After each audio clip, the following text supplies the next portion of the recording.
आज के वीडियो की शुरुआत हम एक शायरी से करना चाहेंगे for the public sector bank employees कि ये बिजनेस भी लाता है, ये ब्रांच भी चलाता है।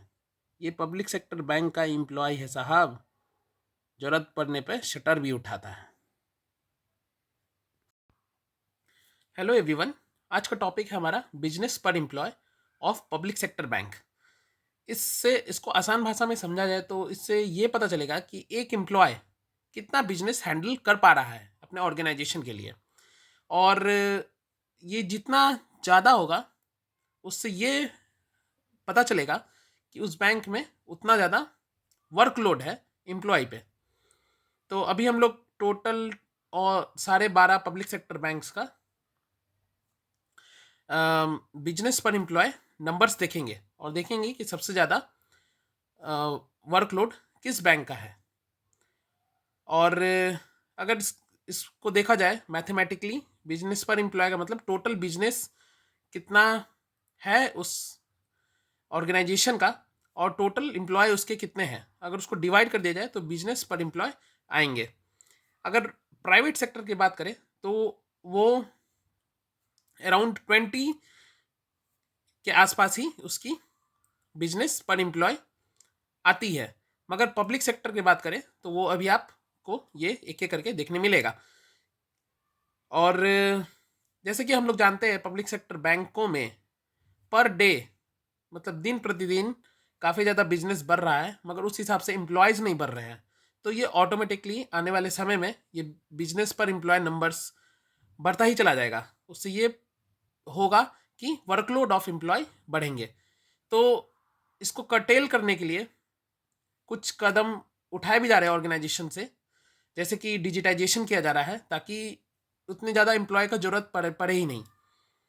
तो अब हम लोग सीधा नंबर पे आते हैं। सबसे पहले बैंक कौन सी बैंक है? ये सबसे पहले आती है सेंट्रल बैंक ऑफ इंडिया। इसका अगर नंबर देखा जाए तो बिजनेस पर एम्प्लॉय 19.29 करोड़ है। इससे क्या पता चलता है कि एक एम्प्लॉय इतने बिजनेस को हैंडल कर पा रहा है। दूसरा है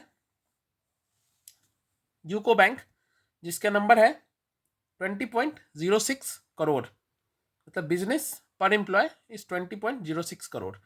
तीसरे नंबर पे आता है ये चौथे पे आता है, तीसरे आता है इंडियन ओवरसीज बैंक, जो कि 21.48 करोड़ बिजनेस देता है पर employ. Public sector bank Punjab and Sind Bank देता है 22.75 करोड़ बिजनेस पर एम्प्लॉय। पंजाब नेशनल बैंक की बात करें तो 23.08 करोड़ बिजनेस देता है पर एम्प्लॉय। बैंक ऑफ इंडिया की बात करें, हर एक एम्प्लॉय 24.38 करोड़ का बिजनेस हैंडल करता है।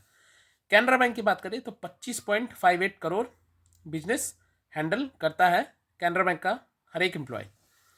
यूनियन बैंक की बात करें, 8वें नंबर पे यूनियन बैंक आता है, उसमें 27.10 करोड़ हर एक एम्प्लॉय बिजनेस हैंडल करता है। 9वें नंबर पे आता है इंडियन बैंक, 28.22 करोड़ हर एक एम्प्लॉय बिजनेस हैंडल करता है। नेक्स्ट आता है बैंक ऑफ बड़ौदा, 29.04 करोड़ पर एम्प्लॉय, मतलब हर एम्प्लॉय 29.04 करोड़ बिजनेस हैंडल करता है। एसबीआई की बात करें तो वो 29.78 करोड़ बिजनेस हैंडल करता है। सबसे लास्ट में है बैंक ऑफ महाराष्ट्र, ये इसका हर एक एम्प्लॉय 34.75 करोड़ बिजनेस हैंडल करता है। जैसे कि आपको पता है बैंक ऑफ महाराष्ट्र में पीसीआर लगा था, प्रिवेंटिव करेक्टिव एक्शन, जिसमें एम्प्लॉयमेंट रिक्रूटमेंट रुक जाती है और न्यू बिजनेस ग्रोथ भी रुक जाता है। मगर पीसीआर हटने के बाद ये रिक्रूटमेंट उतना ज़्यादा हुई नहीं, मगर बिजनेस काफ़ी ज़्यादा बूम किया। तो ये बिजनेस पर employ of Bank of Maharashtra highest. बीच में काफ़ी ज़्यादा एजिटेशन भी हुई थी इसके कारण कि एम्प्लॉय को रिक्रूटमेंट किया जाए, सो दैट जो बिजनेस ग्रोथ हो रहा है वो एम्प्लॉय को एक्स्ट्रा लिया जाए ताकि वो बिजनेस को और ज़्यादा आगे ग्रोथ कर पाए, क्योंकि हर एक एम्प्लॉय पे काफ़ी ज़्यादा लोड आ जा रहा था। So that's it for today. Thank you.